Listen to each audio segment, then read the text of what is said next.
오늘 본문에 빌립보서 2장 12절 이렇게 써 있어요. 그러므로 나의 사랑하는 자들아 너희가 나 있을 때뿐 아니라 더욱 지금 나 없을 때에도, 이런 표현을 써요. 그리고 항상 복종하여 두렵고 떨림으로 너희 구원을 이루라. 이게 바울이 뭐냐면, 바울이 같이 있을 때는 바울이 복음을 전하는 사람이었고 구약에 대해서 해박한 사람이었기 때문에 사람들이 바울을 의존했던 거예요.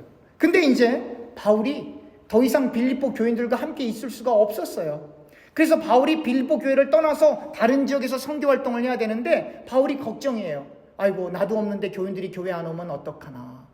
이 말은 뭐냐면, 아이고, 우리 교인들 사람 때문에 교회 오고 하나님 때문에 교회 오지 않으면 어떡하나. 그 걱정이 든 거예요. 그래서 바울이 얘기하는 거예요. 내가 있을 때 여러분들 열심히 하셨지만 내가 없더라도 항상 복종하여 두렵고 떨림으로 너희 구원을 이루세요. 여러분들의 구원을 이루세요라고 얘기해요.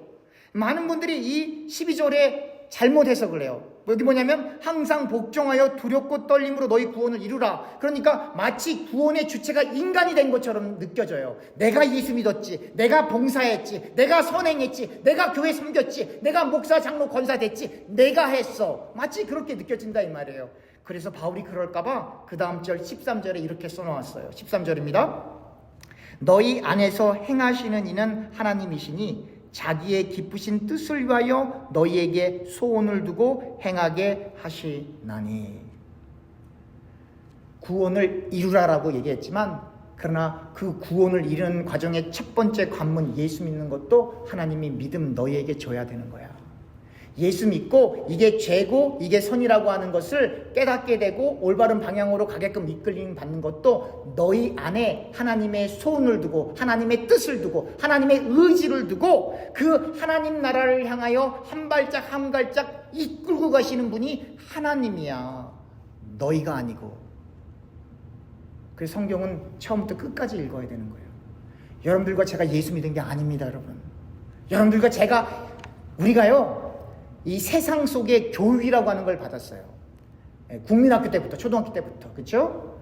그래서 세상에서는 뭐를 얘기해요? 과학적으로 입증해야 되고 논리적이어야 돼요. 근데 2000년 전에 목수의 아들이 대한민국 사람도 아니고 유대인 가운데 목수의 아들이 태어났는데 그 아들이 십자가에 달려서 죽었다. 그리고 부활했다. 그리고 그 피로 구원받는다.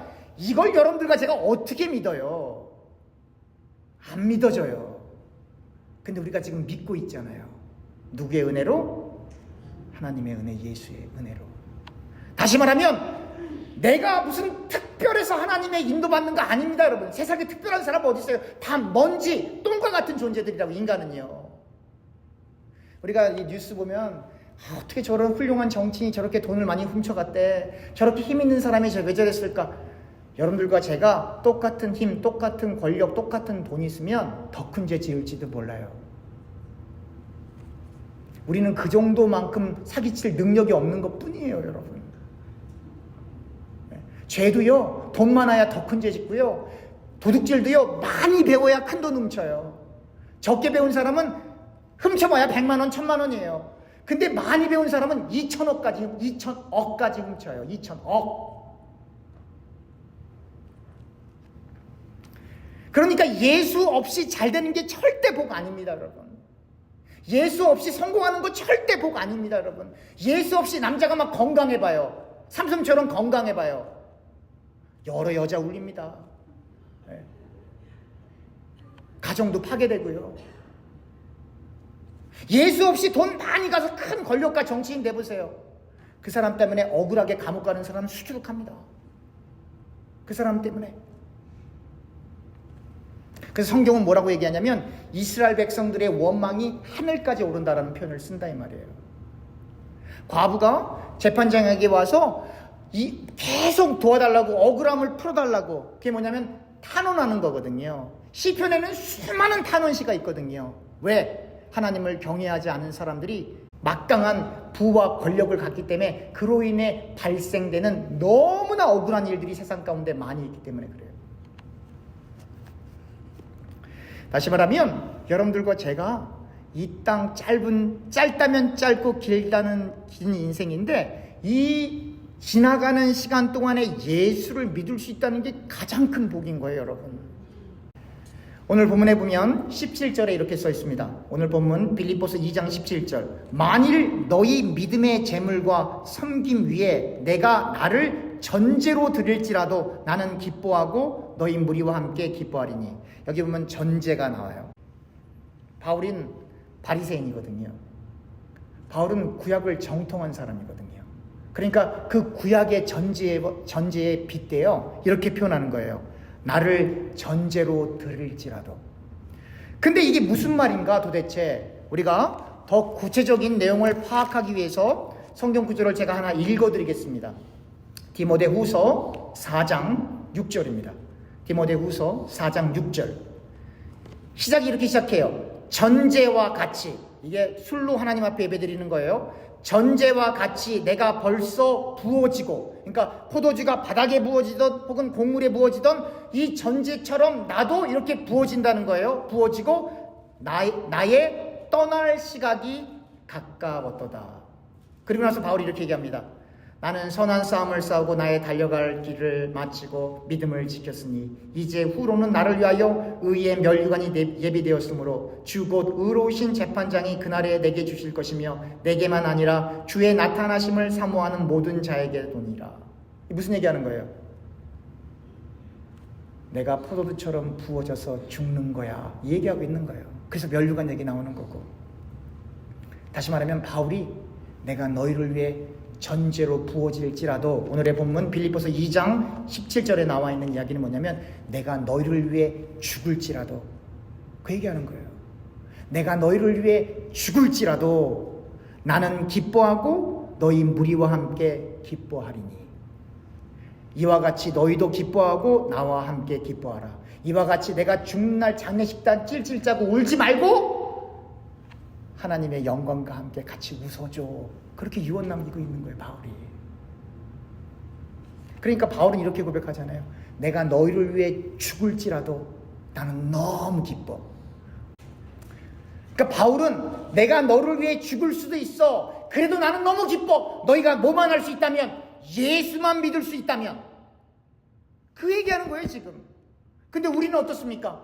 나는 너만 보기만 해도 기분이 나빠. 꼴도 보기 싫어. 바울은 내가 너를 위하여 죽을 수도 있어. 네가 예수만 제대로 믿을 수 있다면 내가 죽어줄게. 이 심정으로 사는데 21세기의 교회가 있기는 어딨어요. 여러분 진짜 교회 보셨어요? 21세기만 없는 게 아니라 빌립보 지역에 있는 교회도 교회답지 못했어요. 그러니까 오늘 본문 14절에 이렇게 써 있습니다. 모든 일을 원망과 시비가 없이 하라. 이 말은 뭐예요? 빌립보 교인들이 늘 원망하고 그리고 시비가 다투고 싸웠다 이 말이에요, 여러분. 교회가 시작하면서부터 오늘날까지 갈등 없는 교회는 없어요. 다툼 없는 교회는 없어요. 어떻게 교회 가서 사람들이 다투지? 왜 사람들이 모였습니까? 그렇죠. 그래서 바울이 얘기하는 거예요. 오늘 보면 12절.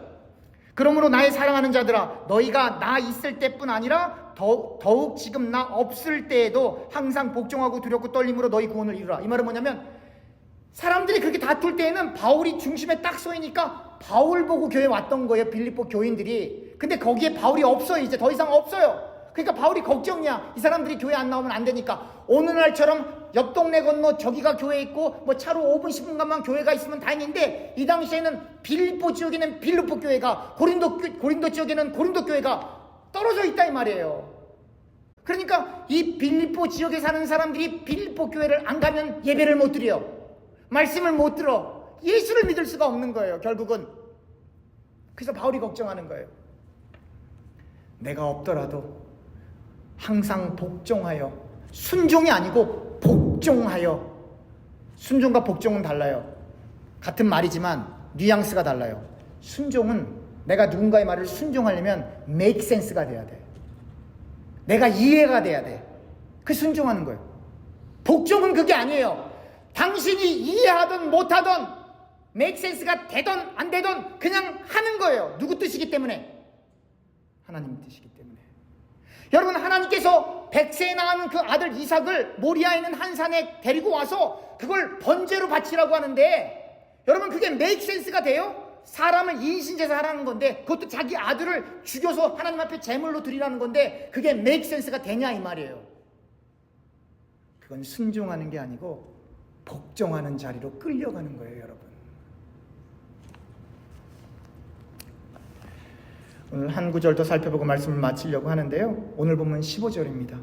여러분들과 제가 어떠한 세상에 살고 있는지는 알고 계셔야 돼요. 15절. 이는 너희가 흠이 없고 순전하여 어그러지고 거스르는 세대 가운데에서 하나님의 흠없는 자녀로 세상에서 그들 가운데 빛들로 나타내며, 예수께서 우리에게 그랬죠? 사람들에게 너희는 소금과 빛이다 그런 표현했죠? 그 이유가 여기 부연 설명되고 있는 거예요. 뭐라고 써있냐면 어그러지고 거스르는 세대 가운데, 어그러지고 거스러지는 세대가 예전에도 그랬고 오늘날도 그래요. 여러분 예수 없이 진짜 바로 인생 살 수 있다고 생각하십니까? 다 떠나서 여러분들의 인생을 한번 돌아보세요. 여러분 행복하십니까? 정말 예수 바깥에서 예수 없이 나는 이보다 더 좋을 수는 없어 그런 적 정말 있으셨습니까? 순간적으로는 있으셨을 거예요. 그게 지속되던가요? 여러분 왜 많은 사람들이 그 유행가 가사를 들으면서 힘들어합니까? 이렇게 물어보는 게 더 정확할지 몰라요.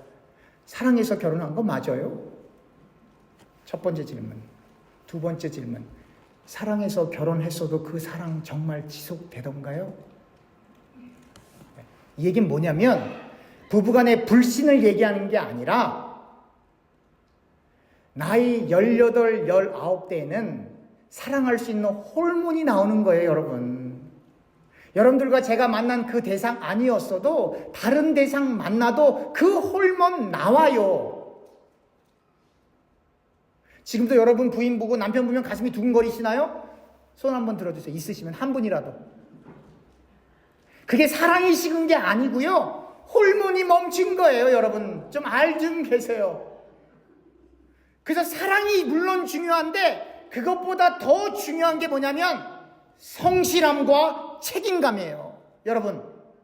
근데 그 성실함과 책임감이 사람 때문이 아니고 바울처럼 내가 전제로 부어준다 할지라도 하나님 앞에 서 있는 그 성실함과 책임감으로 같이 신앙생활 하는 거예요. 하나님이 어떤 이는 목사로, 어떤 이는 장로로, 어떤 이는 권사로, 어떤 이는 집사로 그냥 불렀을 뿐이에요. 다 먼지 같은 연약한 존재예요.